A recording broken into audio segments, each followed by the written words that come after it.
એક 7 વર્ષની બેન માથે ગરબો મૂકી અને આમ ગરબો ફેરવવા નીકળેલી ને 5 વર્ષનો એનો ભાઈ એની સાથે હતો. તો એક ઘરના ફળિયામાં જઈને બંને ઉભા રહ્યા.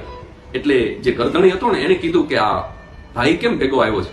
ત્યાં તો બેન બોલી, પેલા ભાઈ બોલ્યો કે મારી બેન બીવે નહીં ને એટલા માટે હું ભેગો આવ્યો છું. 7 વર્ષની બેન બીવે નહીં, ડરે નહીં, એટલા માટે 5 વર્ષનો ભાઈ સાથે જાય. આ ભાઈ બહેનનો સંબંધ છે. અને પેલા કરધણી એક રૂપિયાનો સિક્કો કાઢીને બેનને આપ્યો એટલે બેને તરત જ એ સિક્કો ભાઈને આપી દીધો. એટલે કરધણી બોલ્યો કે બેટા, સિક્કો મેં તને આપ્યો છે. અને ત્યાં તો ભાઈ બોલ્યો કે કાકા, હું ઘરે જઈને આ સિક્કો મારી બેનને આપી દઈશ, ખાલી ઘર સુધી હું સાચવીને રાખું છું. અને ઘરે જઈને ભાઈએ જેવો સિક્કો બેનને આપ્યો ને ત્યાં તો બેન બોલી કે પહેલા એમાંથી 8 આના તારા અને 8 આના મારા.